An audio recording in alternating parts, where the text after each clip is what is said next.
Bistado kang baliw ka. Kinumpirma ng Bank of the Philippine Islands o BPI na ang mga papeles na hawak ni Trillanes ay hindi totoo at hindi alam ng bangko kung saan ito nanggaling. Paano ba yan, Trililing? Timbog ka na naman sa kasinungalingan mo. Akala mo sasakyan ng bangko ang kabaliwan mo? Bistado kang baliw ka. OMG, Trililing! Matindi po ito mga kababayan. Itong sa Trililing ay mukhang maghihimod po ngayon ng ng eroplano, puwet ng eroplano. Panoorin po natin ang hamon sa kanya ni Atty. Torion. Ay ginagawang politikal at ang aming pananalampalataya ay ginawang sandata. Kay Antonio Trillanes at Nicolas Torre, Nako, hinahamon ko kayo in behalf of KOJC. nako, Narito ang kasunduan. Nako. Dito, patunayan ninyo ang inyong mga paratang na pagmamay-ari ni PRRD ang KOJC assets katulad ng chopper at eroplano. Maglatag kayo ngayon din ng lehitimong dokumento ng pagmamay-ari at legal na ebidensya.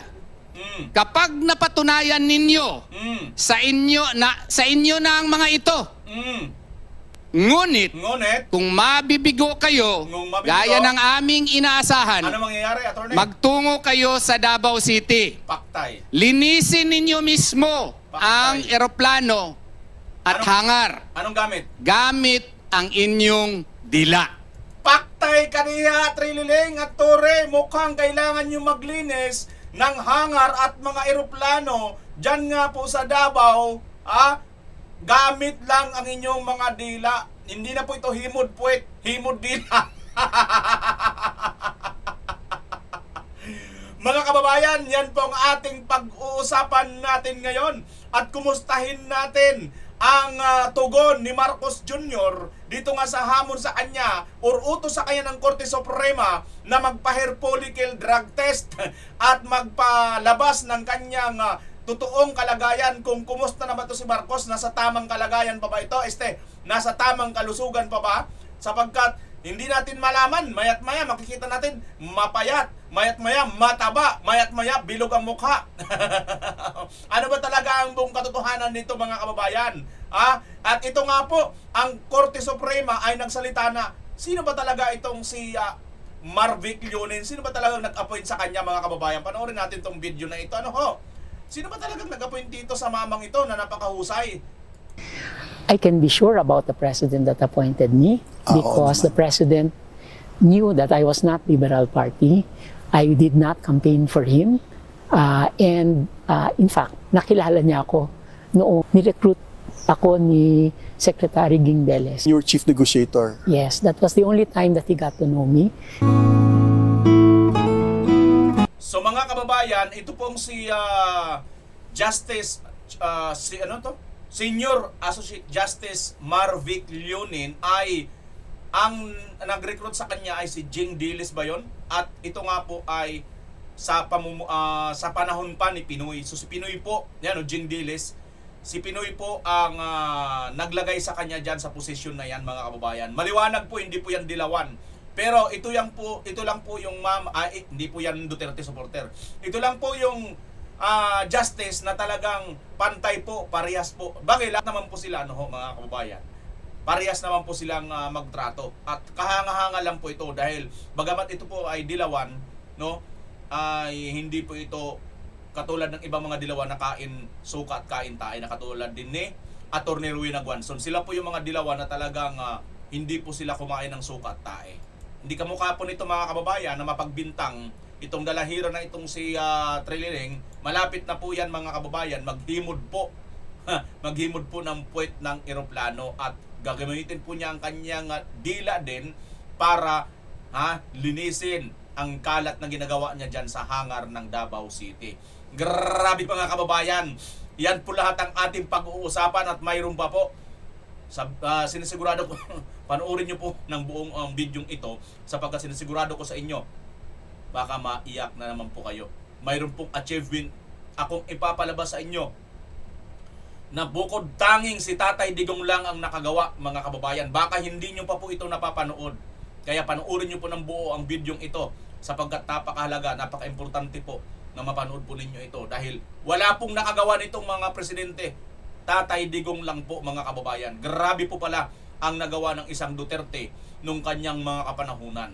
This time, kailangan nyo po ito mapapanood mga kababayan. Kaya magpapasalamat po muna ako bago natin tunguhin yon. Magpapasalamat po muna ako sa lahat ng mga bago pa lang. Grabe, ang dami pong mga bago natin. Pataas po ng pataas ang mga viewers natin na mga bago. Parami po ng parami ang ating mga bagong kaibigan na nakikilala at sumusuporta dito sa ating channel. Salamat po sa inyo mga kababayan. Ang suporta po ninyo ay suporta po sa mga Duterte.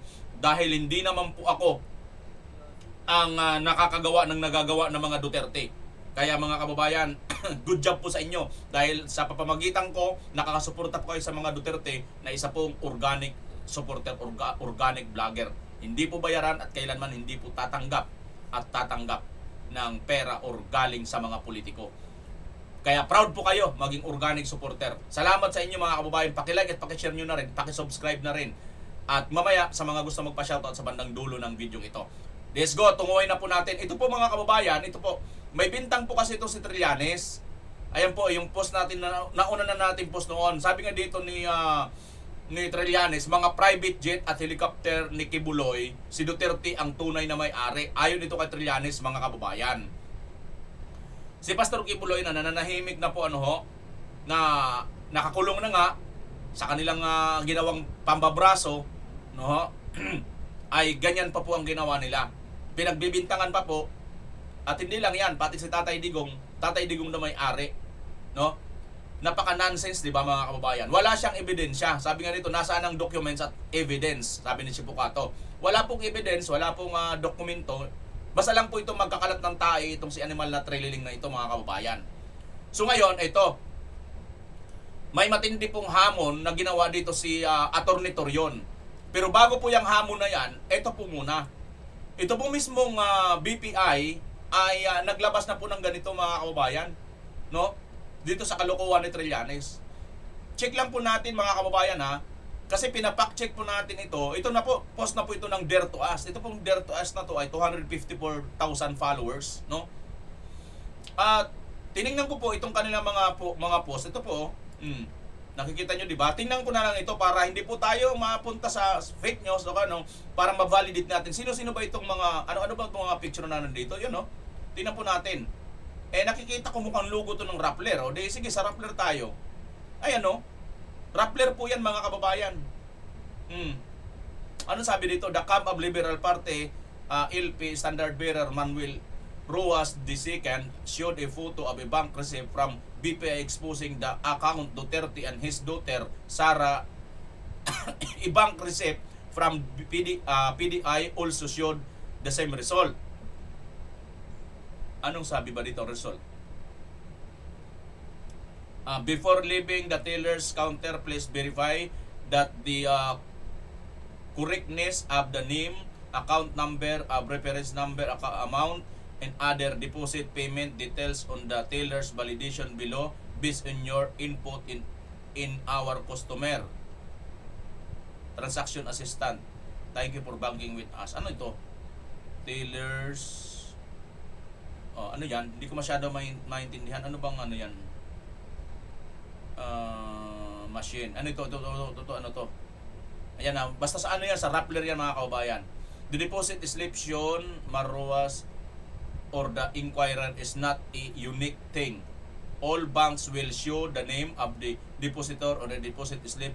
Limcaw Kusid. A bank run is typically the result of panic rather than a true insolvency on the part of the bank. BPI said it continues to have one of the most highly regarded data protection practices in the industry. We are committed to protecting client information and preserving the trust bestowed on us by our clients. All these years, BPI said, ayon sa Rappler.com. Editor's note, the previous story said Limcauco is the president of BPI Family Savings Bank. Since March 1, 2015, Limcauco has been serving as the managing director chief. Ano ba ito?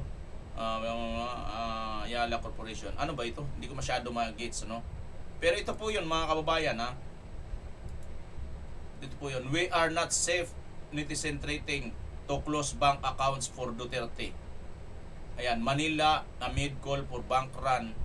The reporters of presidential candidate Davao City Mayor Rodrigo Duterte, the Bank of the Philippine Islands, spoke up and denied allegation that it has breached client confidentiality.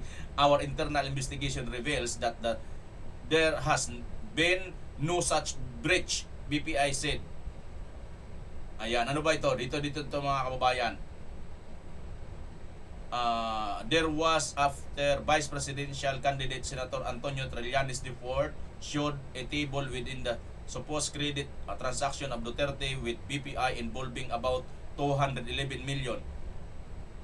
Director of Limcao Financial Officer did not violate any laws. Ayala Corporation. I don't know where Senator Trillanes got his information, but the graphic posted by the Philippine Daily Inquirer should allege credit that is not a BPI document. Ayan mga kababayan, ito pala yun. Yung nilabas ni Trillanes ay hindi daw po pala totoo. Ayon dito kay Jose Teodoro Limcauco, Managing Director and Chief Financial Officer of Ayala Corporation. Yan mga kababayan, hindi daw po yan totoo yung nilabas ni Trillanes. Yan. Ito po yun. Ito po yun mga kababayan. All BPI speaks up on Duterte controversy. Our internal investigation reveals that there has been no such breach. I don't know where Senator Trillanes got his information, but the graphic posted by the Philippine Daily Inquirer showing alleged credits that is not a BPI document. O, kaninong dokumento yan? Yung nilabas ni Trillanes, mga kababayan. No? Alam nyo kung pinatulan na talaga ito ni Tatay Digong noon pa lang hindi na sana humabang sungay at buntot nitong si Trililing, mga kababayan. Ngayon, eto na. Papatulan ka na ngayon ng KOJC. At hinahamon ka na ngayon, Trillanes. Itong dapat mo sagutin. Panoorin natin mga kababayan. And I am going to read now our official statement. Distinguished members of the media, fellow Filipinos and friends, throughout our nation's history, under every previous administration, the kingdom of Jesus Christ has freely worshipped and served God without interference. Today, that sacred freedom is under siege. SMNI was indefinitely suspended. Pastor Apollo C. Quiboloy, our beloved founding president, falsely maligned and incarcerated. We survived the June 10, 2024 raid, our day of infamy, and the 16-day KOJC siege in August 2024. We chose silence. We healed. We sought no retaliation. Yet, injustice persists. We are mere whipping boys for political agendas. What is holy has been politicized. Our faith, weaponized. To Trillanes and Nicolas Torre, I extend this challenge in behalf of KOJC. Ayan na. Substantiate your claims that PRRD owns the KOJC chopper and plane. Present irrefutable ownership documents and legal proof here today. Nako. If you succeed, and they are yours, but if you fail, as we expect, you have to go to Davao City, cleanse the airplane, including the hangar yourselves, but this time with your tongue. Why? Because your accusations are so grave. This reflects the justice of God, who waits to vindicate the righteous and judge the wicked. The kingdom of Jesus Christ stands firm. We will not yield. Divine justice will triumph. Meron din kaming Pilipino Deal or no deal ba yung aming hamon po sa inyo? Yan. Para yan, po yan. sa maintindihan talaga ni former Senator Antonio Trillanes at ni former General Nicolas Torre, ito po ang Tagalog version po ng mga sinasabi ko. Mga kagalang-galang na miyembro ng media, kapwa Filipino at mga kaibigan, sa buong kasaysayan ng ating bansa, sa ilalim ng bawat nagdaang administrasyon, malayang nakapagsamba at nakapaglingkod sa Diyos ang Kingdom of Jesus Christ nang walang panghihimasok. Ngunit ngayon, ang sagradong kalayaang ito ay sinasalakay. Ang SMNI ay sinuspinde indefinitely. At si Pastor Apollo C. Quiboloy, ang dating executive pastor ng Kingdom of Jesus Christ, ay maling pinaratangan at ikinulong. Nalampasan namin ang raid noong Hunyo 10, 2024, ang aming Day of Infamy, at ang 16-day siege sa KOJC noong Agosto 2024. Pinili naming manahimik. Naghilom kami. Hindi kami naghangad ng paghihiganti. Ngunit, nagpapatuloy pa rin ang kawalan ng hustisya. Ginagawa lamang kaming pambala at kasangkapan para sa mga agenda sa politika. Ang banal ay ginagawang politikal at ang aming pananalampalataya ay ginawang sandata. Kay Antonio Trillanes at Nicolas Torre, hinahamon ko kayo in behalf of KOJC.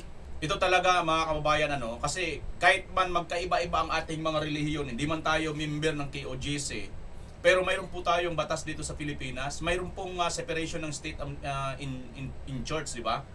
Mayroon po yan pero binastos po yan ni Torre, mga kababayan. Hindi po niya yung ginalang ni respeto yung kahalagahan ng demokrasya ng pananampalataya. Pero si Torre, mayroon din itong kinakaaniban na simbahan, di ba? Hindi ko alam kung ano ang relihiyon ng Torre, no? Pero kahit ano pang relihiyon mo, ikaw Torre, pag gaganunin din yung relihiyon mo, hindi rin yan magugustuhan ninyo. Di ba? Ano bang relihiyon ni Torre? Pag pinasok din siguro ang relihiyon ni Torre ng ganun, halimbawa, yung pinaka-main ng kanilang sambahan, pasukin din ng ganung karami, ibuli lahat ang mga nandoon at abusuhin yung mga nandoon. Kita niyo mga abuso ni Torre, di ba? Mga kababayan. Yung isang pulis na nandoon na inano ni Torre, nang spray pa doon kay Ma'am Nuri, di ba? Sila na nga yung pulis, sila na nga yung may mga armas. Sila pa yung mga spray. Sila na ngayon ang may ratio. Di ba? Sila pa yung may gana. Inabuso talaga ni Torre ang kanyang kapangyarihan, mga kababayan. At inapakapakan niya. So, isa ang aral dito. Pagka matino ka talagang leader, hindi mo gagawin yan. Kasi kahit sino sa atin dito, may kanya-kanya tayong pananampalataya at nire-respeto yan sa ating bansa. Pero dito sa kay Torre at dito sa bangag na administrasyon, wala pong pakialam. Palibhasa kasi may pinagbanahan ito doon sa kanyang tatay na diktador at martial law kingpin. Narito ang kasunduan. Dito, patunayan ninyo ang inyong mga paratang na pagmamay-ari ni PRRD ang KOJC assets katulad ng chopper at eroplano. Maglatag kayo ngayon din ng lehitimong dokumento ng pagmamay-ari at legal na ebidensya. Kapag napatunayan ninyo sa inyo na ang mga ito. Yan, Torre, sa inyo na yan. Ngunit kung mabibigo kayo gaya ng aming inaasahan, magtungo kayo sa Davao City. Ayan na. Linisin ninyo mismo ang eroplano at hangar gamit ang inyong dila. Deal? Deal? Ito ay sumasalamin sa hustisya ng Diyos na naghihintay upang bigyang katarungan ang mga matuwid Mm. at hatulan ang masasama. Mm. Matatag na naninindigan Mm. ang Kingdom of Jesus Christ. Mm. Hindi kami uurong. Oh. Mga kababayan, itong ginawa ni Torre dito sa Kingdom of Jesus Christ or KOJC, kaya ito gawin sa mga INC. Comment nga ako mga kababayan kung halimbawa ginawa ito doon sa Diliman, doon sa main sa New Era, sa main headquarters or ano ba tawag diyan, yung pinaka main na sambahan ng mga INC at mga Muslim diyan sa mosque sa Quiapo man lang. Pwede ba kaya ito gawin ni Torre na ganito mga kababayan? Sa tingin nyo kaya? Kasi, di ba, mga malalaking simbahan din yan eh. Yung mosque ng Muslim dyan sa Quiapo, katapat din yan ng simbahan ng Nazareno. Kaya rin kaya yan gawin dyan sa simbahan ng Nazareno? Kaya rin kaya yan gawin sa simbahan ng mga INC? Paki-comment nga ako mga kababayan kung kaya ito gawin ni Torre. Kasi napakatapang ni Torre, di ba? Napakalakas niya, napakaano niya eh. Kung sakasakali magkaroon ng sitwasyon ng ganon din na may leader sa simbahan, papasukin din kaya ni Torre kung INC ito, Muslim ito, o yung Katoliko ito? Comment nyo nga mga kababayan kung kaya niyang gawin ni Torre yan. Magtatagumpay ang banal na hustisya. General Torre, Mm. Senator Trillanes, Mm. deal or no deal? Sige nga. Yan lang po ang aming opisyal na statement ng KOJC. Okay. I will read again the English statement, official statement of the KOJC so that there will be no confusion Oo. whatsoever. No? Because we are here in order to really challenge Senator Trillanes as well as former General Nicolas Torre to show proof. I will read again the statement in English so that there will be no confusion and the statement should be clear in your minds. Again, here is the official challenge. Distinguished members of the media, fellow Filipinos and friends, throughout our nation's history, under every previous administration, the Kingdom of Jesus Christ has freely worshipped and served God without interference. Today, that sacred freedom is under siege. SMNI was indefinitely suspended.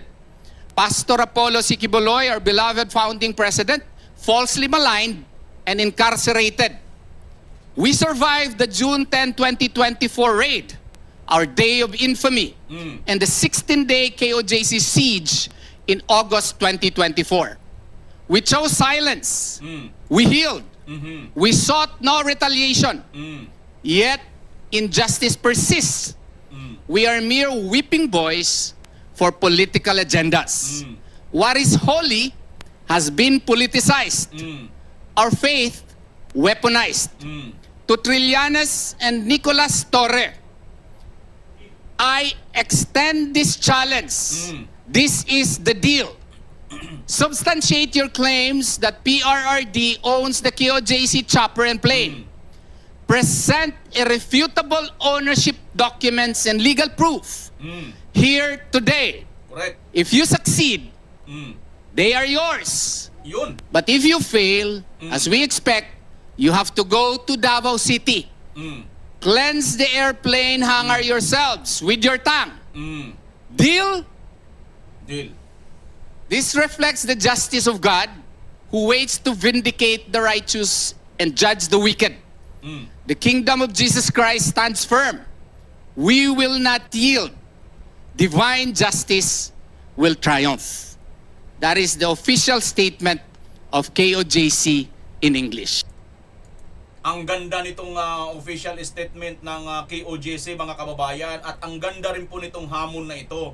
Kasi once and for all, mabibigyan din mga kababayan ng tunay na hustisya ang itong KOJC. At the same time, total, sinabi naman ni Trillanes, di ba? Na alam niya, itong kanyang pagkakasabi nga mga kababayan mukhang ano talaga siya mukhang 100% talaga siya dito, di ba? Ito, oh.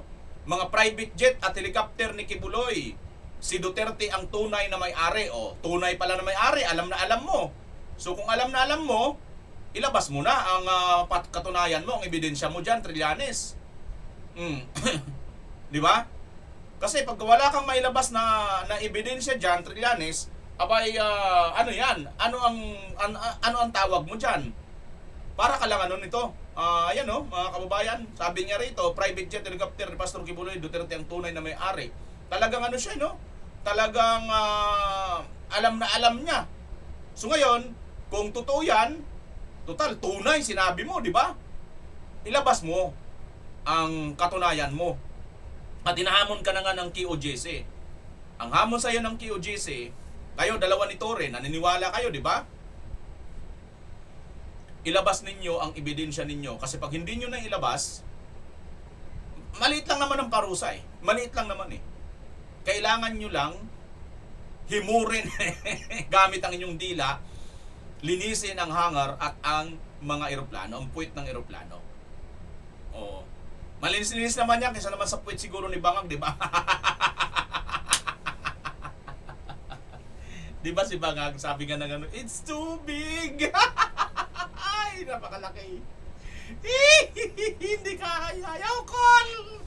Nagdakil, dakol! Ayaw, call! Nagdakil!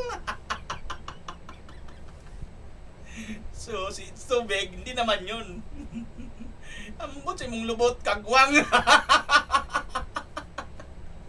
Anyway, mga kaubayan, dinadaan-daan lang po natin ito sa tawa-tawa. Pero napakabigat po nitong issue na ito. Kasi napakabigat po ng bintang nitong ni Trililing dito po sa QOJC. So, gano'n na lang mga kababayan. Kung talagang mayroon kang patunay, kasi sabi mo tunay, Trillanes, na si Duterte ang tunay na may-ari, dapat maglabas ka ng katunayan. Kung wala kang mailabas na katunayan, abay, siguro naman tawagan, pumunta ka na, siguro magkusa ka na siguro pumunta ng Mandaluyong sa 9 de Pebrero. Medyo kailangan mo na siguro ng check up sir, no?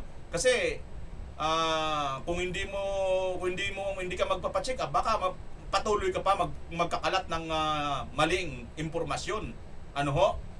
At speaking of maling impormasyon, siguro kung hindi ka kakampi nitong ni Bangag, abay may kaso ka na, tambak ka na ng kaso, sir. Ang problema, kakampi ka eh.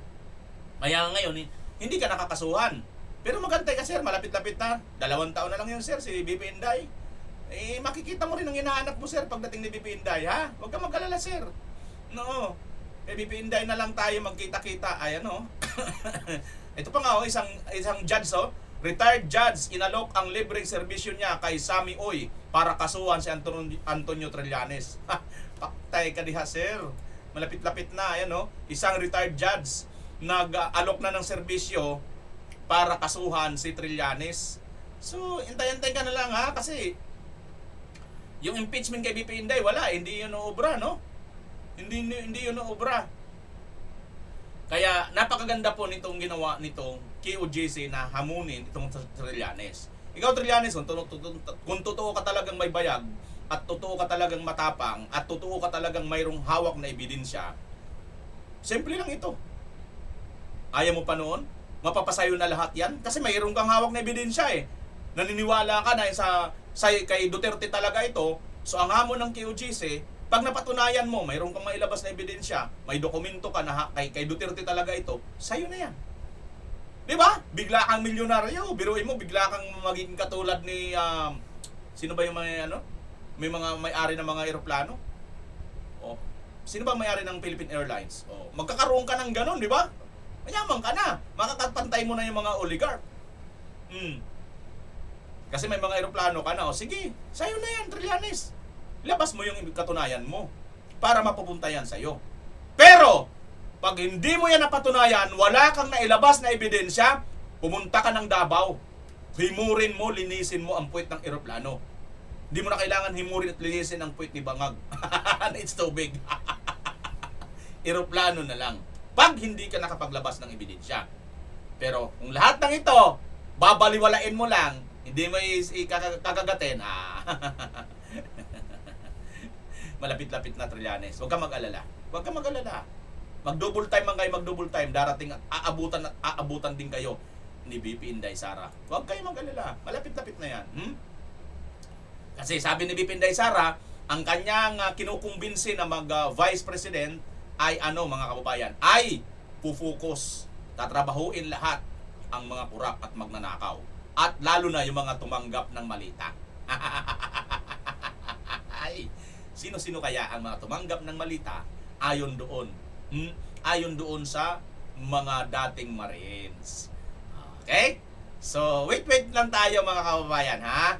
Wait lang tayo kasi itong si Bangag, tingnan natin ha, kung talaga nga bang tutugon itong si Trillanes, kung tunay itong lalaki tutugon ito mga kababayan. Siyempre, matapang ito eh. Di ba? Tutugon ito sa hamon. Siyempre, matapang ito. Simple lang naman yon. Biruin mo pagka napatunayan ko, ay biruin mo kung kumagat ako dito sa hamon ni Torion, Atty. Torion. Aba, akong panalo dito mga kababayan. Mayroon akong makukuhang jet. May makukuha akong hangar. May makukuha akong kayamanan kasama ni si Tori, di ba? Makakakuha sila ng kayamanan. Eh, matapang siya si Tori, di ba? Sige nga Tori, labas yung ebidensya ninyo na talagang si Duterte ang may-ari niyan. Trililing, labas nyo. Pag nailabas nyo yan, di sa inyo na. Simple lang naman ang hamon eh. Walang kulong dito eh. Oh. Pag hindi nyo sinagot yung hamon na yan ni Atty. Torion, ano kayo? Ano kayo mga kababayan? Kayo nang humatol dito sa dalawang ito mga kababayan.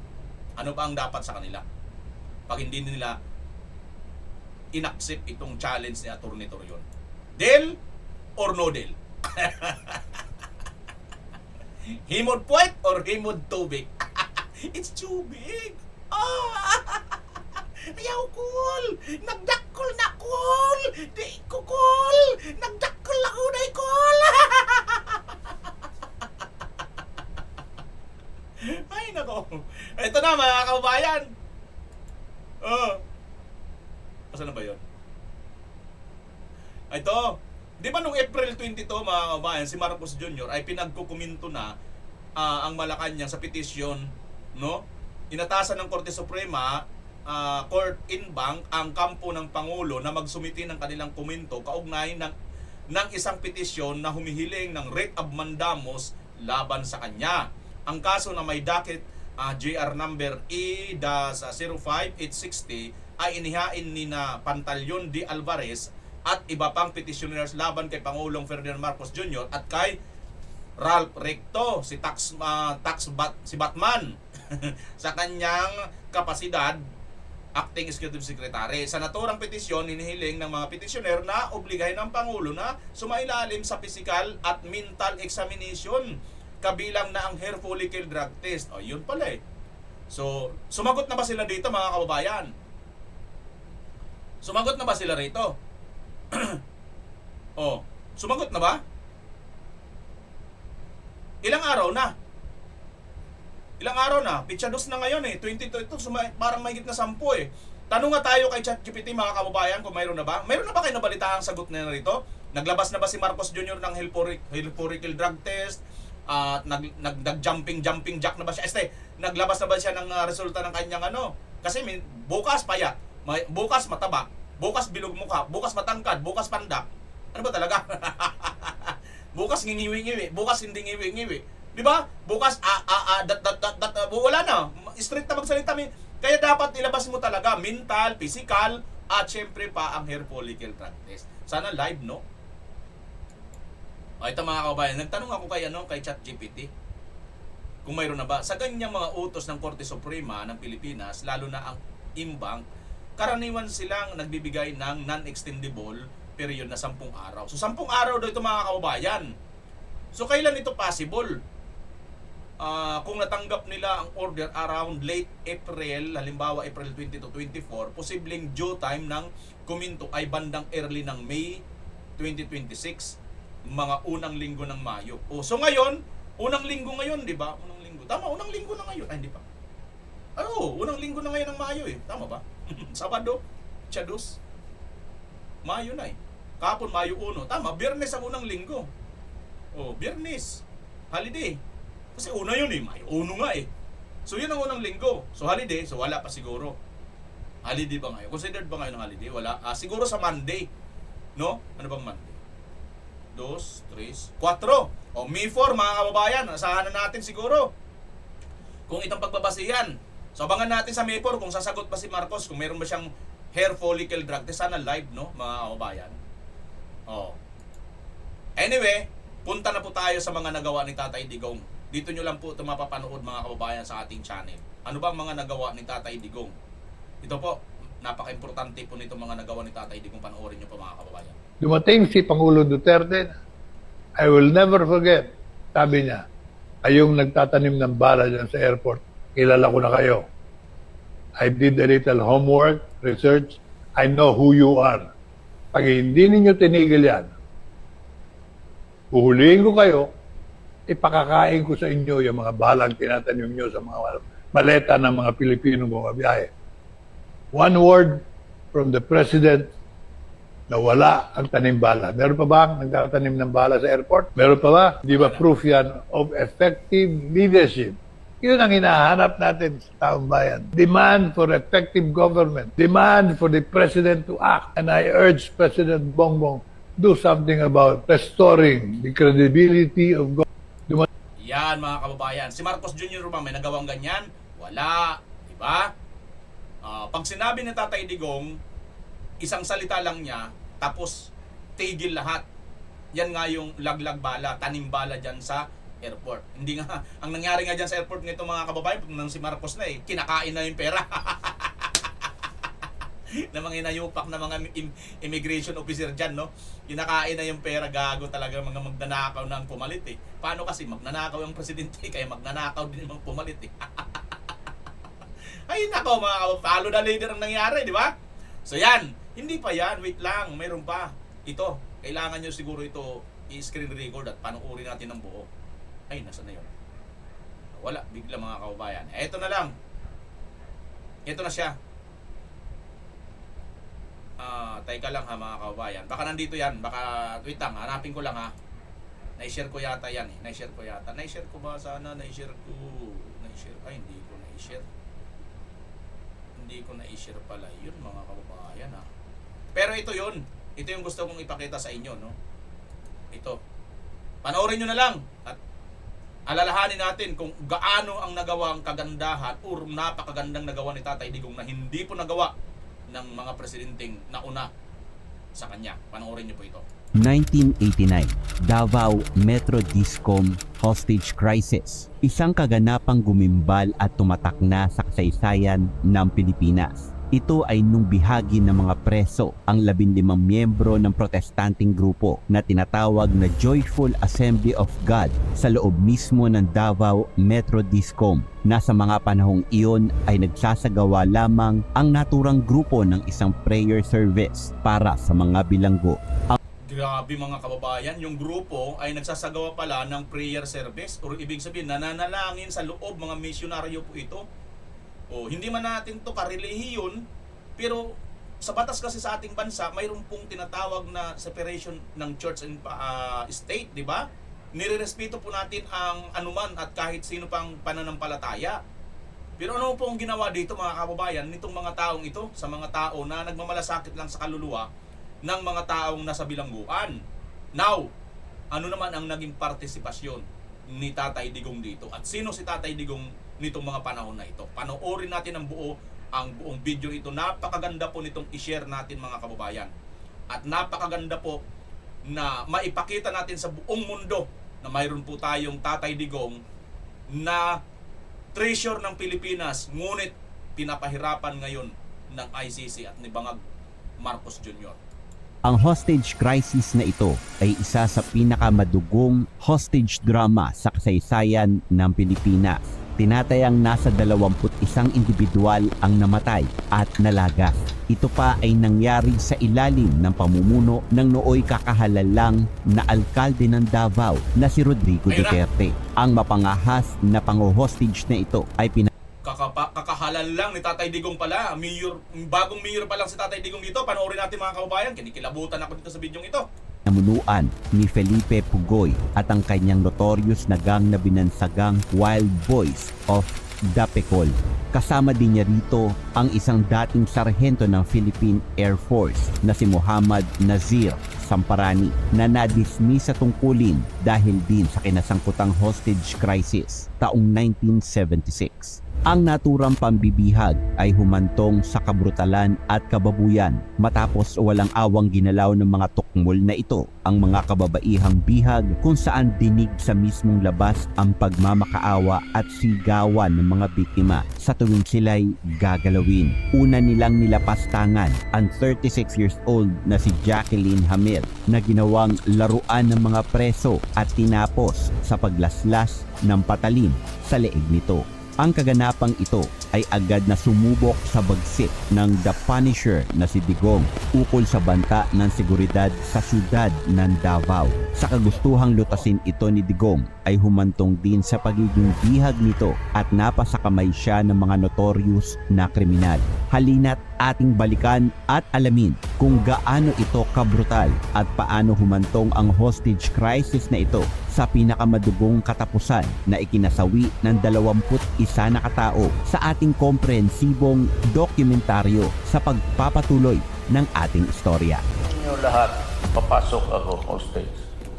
Sila nagsabi, wag. Bakit? Sir, kagabi nagyaw-yaw yan. Kasi sabi mo raw na ipapardon mo sila right away within 1 week. Sabi mo nga, naniniwala pala sila.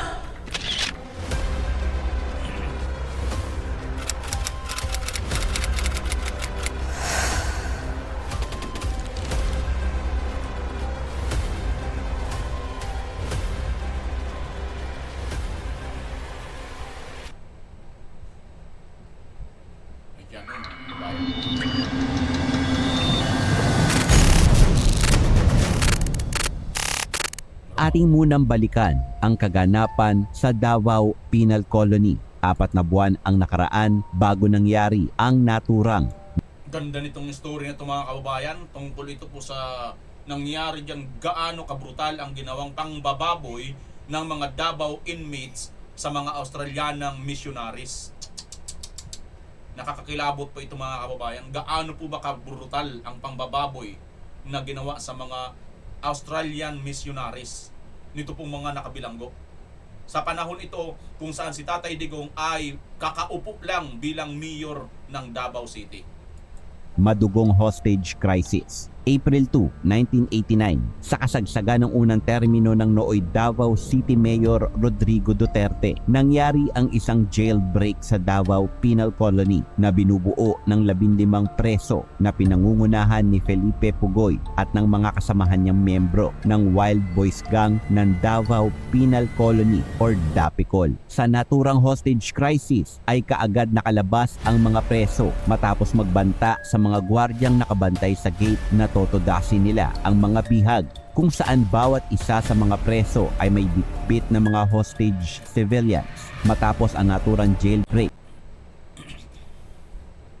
ang isang jeepney at nagtungo palabas ng Davao. Ngunit bago pa man nakalabas ng Davao Region ang mga preso, naharang na ito ng Philippine Constabulary 120 kilometers mula sa Davao Penal Colony sa pamamagitan ng utos ni Mayor Rodrigo Duterte. Demand ng grupo ni Felipe Pugoy ay ang makasakay sila ng eroplano patungong Maynila upang hilingin kay nooy Pangulong Corazon Aquino ang paglipat sa kanila mula Davao Penal Colony papuntang National Penitentiary sa Muntinlupa nang dahil umano sa pagiging abusado ng mga jail guard sa payitan ng Davao. Sa kasagsagan ng negosasyon na pinangunahan ni Duterte, napag-alaman nila na may hawak na bihag ang grupo ni Pugoy na isang sanggol na nasa peligro na ang buhay nito. Kaya naman kaagad na piniresinta ni Duterte ang kanyang sarili bilang kapalit sa pagpapalaya ng sanggol na bihag na siyang sinang-ayunan naman nila Felipe Pugoy at ng mga kasamahan. Sa pag-usad ng negosasyon, nakumbinsi rin ni Mayor Duterte ang mga preso na siya'y bihagi na lamang sa kanyang mismong opisina kapalit sa pagpapalaya ng mga bihag. Grab. Kinikilabutan ako mga kababayan, oh. Si Tatay Digong pala ang nagpabihag na lang, oh, para sa kapalit ng... Ay nako. Ito yung hindi kayang gawin, sabi ko sa inyo mga kababayan, eh. tuloy natin. Hindi to kayang gawin ng ibang mga taong naging leader, oh. Unay, mapayapang pinakawalan rin ng 13 preso ang kanilang bihag na sinundan rin ng kanilang pagsuko. Ngunit sumuko man ang 13 preso, hawak pa rin ang natitirang 2 preso na sina Felipe Pugoy at Ricardo Navarro si Duterte sa kanyang opisina kasama ang 2 pang binatilyong bihag. At nang dahil sa tila malabo nang mangyari ang kahilingan ni Felipe Pugoy na makatungo ng Maynila upang hilingin kay Pangulong Corazon Aquino ang kanilang hangarin na makalipat. Ang huling kahilingan na lamang nito ay makita ang kanyang ina na kaagad naman tinugunan ng military at matapos ang pagtugon sa hiling, tuluyan na rin sumuko sina Pugoy at Ricardo Navarro. Kapalit sa pangakong ilipat sila sa National Penitentiary sa Muntinlupa kasama ang iba pang mga bilanggo. Patapos ang ginawang pagsuko ng grupo ay kaagad silang inilipat mula Davao Penal Colony papuntang Davao Metro Discom kung saan hindi na isakatuparan ang kanilang kahilingang mailipat sa Muntinlupa nang dahil sinampahan ang mga ito ng bawat biktima ng kasong kidnap at nang dahil sa bigong kahilingan nila Pugoy at kasamahan nito na mailipat sa National Penitentiary. 4 na buwan ang lumipas. Muli na naman ng hostage sina Pugoy ng mga sibilyan kung saan sa pagkakataong ito ay naging madugo na ang pangyayari. 13 ng Agosto ng parehong taon, bandang alas 4:30 ng hapon, muli na naman ng hostage si Felipe Pugoy. Ngunit sa pagkakataong ito kasama na niya ang isang convicted sergeant ng Philippine Air Force na si Nazir Samparani at 14 na mga preso na purong mga kasapi at ng samahang Wild Boys of Davao Penal Colony. Dito binihag nila ang isang grupo ng protestanteng Joyful Assembly of God na nagsasagawa lamang ng isang prayer service sa loob ng piitan ng mga araw na iyon. Isa sa mga naging pangunahing hiling nila Pugoy ay ang makausap ang nooy Congressman Ramon Mitra at Senador Santanina Razul. Sandali mga kababayan, ha. So, yung unang pangyayari, na-solve na yon na nakipagpalitan si Tatay Digong. Si Tatay Digong nagpa-hostage, kapalit sa una muna yung bata, sumunod yung iba pang mga hostage para pakawalan. Si Tatay Digong na ang kapalit na hostage. So natapos na yon. Yung naging kahuling-kahulingan lang niya ay yung kanyang nanay na makausap. So ngayon, ay balik sila. Ngunit, sumunod na pagkakataon dahil hindi nga po natupad ang kahilingan nila na mapunta sila sa Muntinlupa Penitentiary, eto na ngayon ang matindi mga kababayan. Asan na si Tatay Digong dito? Na naman. Kasi si Tatay Digong nagawa niya na yung una, di ba? Panurin Ngunit natin. kaagad itong tinanggihan ng 2 opisyal sa kadahilanan na ang pangyayari ay pinanghahawakan na ng mga negosyador ng militar at sa pagkakataong ito gustuhin mang muling pumasok ni Mayor Duterte para kausapin sina Pugoy at mga kasamahan nito ay pinigilan ito nang dahil lubhang mapanganib na ang umano'y namumuong gali ang mga ito kay Mayor Duterte nang dahil sa pangako nitong hindi tinupad. At sa pagkakataong ito, kagaya ng dating hiling pa rin nila Pugoy ang mailipat sa National Penitentiary sa Muntinlupa. Dito na rin kaagad nagbigay ng 4 na oras na palugit sila Pugoy para tuunan ang kanilang hiling. Ngunit ang masakla ay ginalaw na pala ng mga preso ang mga bihag na babae kung saan dinig ang bawat hiyawan at iyakan ng mga ito. At sa pagsapit ng pangalawang araw ng hostage crisis, muling inextend nila Pugoy ang deadline ng kanilang hiling na ayon sa mga otoridad ay kakausapin pa muna nila ang National Penitentiary para sa mabilisang pagpapalipat nila Pugoy at ng mga kasamahan. Dagdag rin sa kahilingan nila Pugoy ang isang safe passage at isang bus na umano'y gagamitin nila paglabas ng kulungan. At sa pagsapit ng gabi, pangalawang araw ng pango-hostage, tila mas naging kalbaryo pa para sa mga kababaihan ang sitwasyon nang walang awa pa rin itong ginalaw ng mga preso. Kinaumagahan, August 15, bandang alas 10 ng umaga, nagtangkan tumakas ang grupo nila Pugoy palabas ng bilangguan kung saan ginawa nilang human shield ang bawat bihag. Sa nakunang eksena, makikitang bawat isang preso ay may isang bihag na dala kung saan makikita na hawak ni Bugoy ang isang Australian missionary na si Jacqueline Hamil. At sa unti-unting paglalakad ng mga ito palabas sa bilangguan, nagpakawala ng isang warning shot si Nazir Samparani na ISIS. At isa ding ikinagulat ng mga investigador ang pagbibigay ng agarang shoot-to-kill order sa mga hostage takers. Sa pangyayaring ito ay inirekomenda na repasuhin at i-review ang mga batas at alituntunin para sa pagpasok ng mga bisita sa isang piitan o detention centers. Kaya matapos ang pangyayaring ito, naging mahigpit na ang mga patakaran kaugnay sa pagtanggap at pagpapapasok ng mga bisita sa mga kulungan sa ating bansa. So ngayon, alam mo na ha. Grabe mga kababayan, Ulat ano? ng mga Nakakakilabot po pala itong pangyayari ito na sa Davao po nangyari, ano ho? At napakalakas ng loob ni Tatay Digong na itaya ang kanyang sariling buhay, kaligtasan para sa kapakanan ng mga kababayan natin. Bihira na po itong mga ganitong klaseng mga leader, mga kababayan, no? At gusto pa nga niya sanang pumunta doon eh. Kaso galit na daw sa kanya ito pong mga tao ito kasi nga hindi na po natupad yung pangako sa kanila eh. Siyempre si Tatay Digong mayor pa lang yan ng mga panahon na yan eh. 'Di ba? Sino bang presidente niyan? Si si Aquino. So wala siyang say diyan. Pati yung lusob na kagad ng mga pulis, yung pag-order ng shoot-to-kill order, hindi yung manggagaling sa mayor. 'Di ba? Kasi si Duterte pupuntahan niya talaga. Yun yung yun yung punto dyan eh. Si Tatay Digong pupuntahan niya talaga. Handa niyang isakripisyo ang kanyang buhay. Tingnan mo yung dalawa. Yung si Santa Nina Rasol, yung senador ba yun? At saka si Mitra, yung congressman. Sila yung mga request. Ayaw nilang pumunta eh.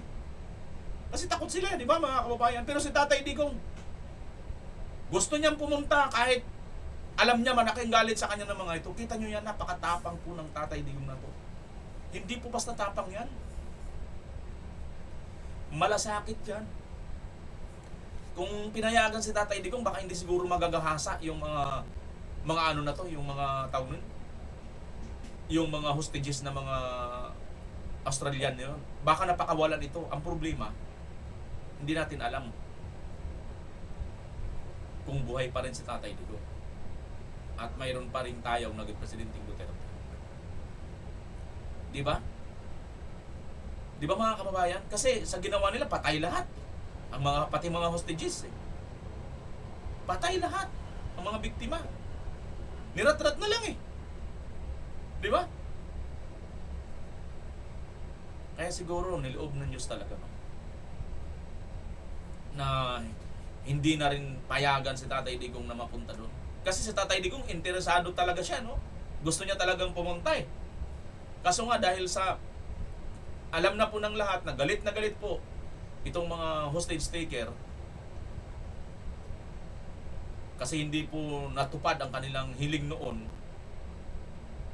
abay, delikado na rin si Tatay Digong. Hindi na siya pinayagan ng mga militar ng mga panahon na yun. Pero kung pinayagan siya, nagkusa pa rin talaga si Tatay Digong. Kasi yung mga gusto sana, iayaw naman. Tulad ni Mitra at ni Rasol. Kasi nga, alam na nila na delikado. Pero sa Tatay Digong, kahit delikado yan, susuungin niya talaga yan, alam-alam po. Sa pagmamahal niya sa bayan. Dahil dyan, andun siya ngayon sa dahig mga kababayan. Kaya, para may balik natin ang karangalan natin mga Pilipino, kailangan natin ng Duterte, mga kababayan. Para mapanagot ang mga kurap at magnanakaw, Duterte po ang kailangan natin ibalik dyan sa posisyon na yan. Kung agree kayo dyan mga kababayan, comment kayo dyan sa baba. Samantala, sa mga nag-comment at gusto mo pa-shoutout, ito na po. Basa na tayo ng inyong mga comment. Lapitan na natin ang kababayan. Hello, Sir Bimar. Good afternoon. Sabi ni Mahalos Watching from UAE, sabi ni Monique Regalado. Good job, VMR, taga Iloilo, bayan ng Charles ako, ay tagahanga mo, sabi ni Renato de los Reyes. Meron palang bayan ng Charles sa Iloilo. New subscriber here from Batangas. Uy, maraming salamat ha. Mirly Birana, sa taga Batangas naman siya, bagong subscribers. Thank you. Marami ako nakikita mga kababayan, mga bagong subscribers. Salamat sir, nakakaiyak yung sinasabi mo. Kami din dito sa Visayas, solid Duterte kahit anong mangyari. Sabi ni Eden Buntuya. Good morning Philippines. Pa-shoutout kay Najing in Malaysia. Kumusta kayo dyan? Watching from London, United Kingdom. Uy, Najing, kumusta ka daw sa Malaysia? Ayon kay Hariraj Jula. Ayan o. Maraming salamat. Ako katulad dito ngayon, napanood natin kita Tatay Digong, di ba? Kasi bibihira na po yung taong leader na ganito magsasakripisyo. Isasakripisyo yung buhay para lang po sa atin. Bihira na po yun. Bihira na po yun. Mayroon tayong alam ngayon, isasakripisyo ang lahat. Huwag lang siyang matanggal sa pwesto. Sino yan? Kilala nyo ba? Sarah Strong Fight, sabi ni Danilo Bunab. Magandang hapon po Sir Bimar from Cebu, sabi ni Nids Lids. Solid Duterte po ako from Abu Dhabi, sabi ni Gloria de la Cruz. Sa kaso po ba ni Franz Castro, wala bang magawa ang ating ginagalang na Supreme Court? Nakaano na po yan, Sir Gregorio Galendi. Naka-appeal pa po yan dyan sa Supreme Court. Magdidesisyon na rin po ang Supreme Court. Malapit na yan. Salamat Bimar, lagi ako nanonood, sabi ni Rosa Antonio. Thank you rin po Ma'am Rosa. Sir Duterte kami hanggang dulo mula Samar. Susan Tiberio. Ay, Susan Tiberio, maupay nga kulop sa iyong dinangatanan sa Samar ha. From Negros, Russia. Uy, Lane de la Cruz. May Negros na pala sa Russia. Negros at Russia. Salamat. Saan yan, BMR? Sabi ni Imelda. Hindi ko na maano kung saan yung tinatanong. Saan yung tinatanong niya? Mabuhay ang mga kabataan na lumalaban sa mga majority ng mga Pilipino ay sumusuporta sa inyo. Mabuhay kayo, sabi ni Hush Baby. Mabuhay ang VP Sara Duterte. Jida Muhammad. The best ka sir for Philippines, sabi ni Bibi Luz Tanti. The truth is that Duterte is the winner, the best leader in the country, sabi ni Mark Sibuma. Laban lang tayo kasi mananaig ang katotohanan. Duterte po solid pa rin kami idol, sabi ni Raul Castro. Ang galing nyo sir, salamat sa paliwanag. Klaro na minangot ang mga buhaya na mukhang pera sa dilima, sabi ni Joberna Bacolodjo. Thank you po, maraming salamat muli Pilipinas as always. Maraming salamat. Bye bye po mga kababayan.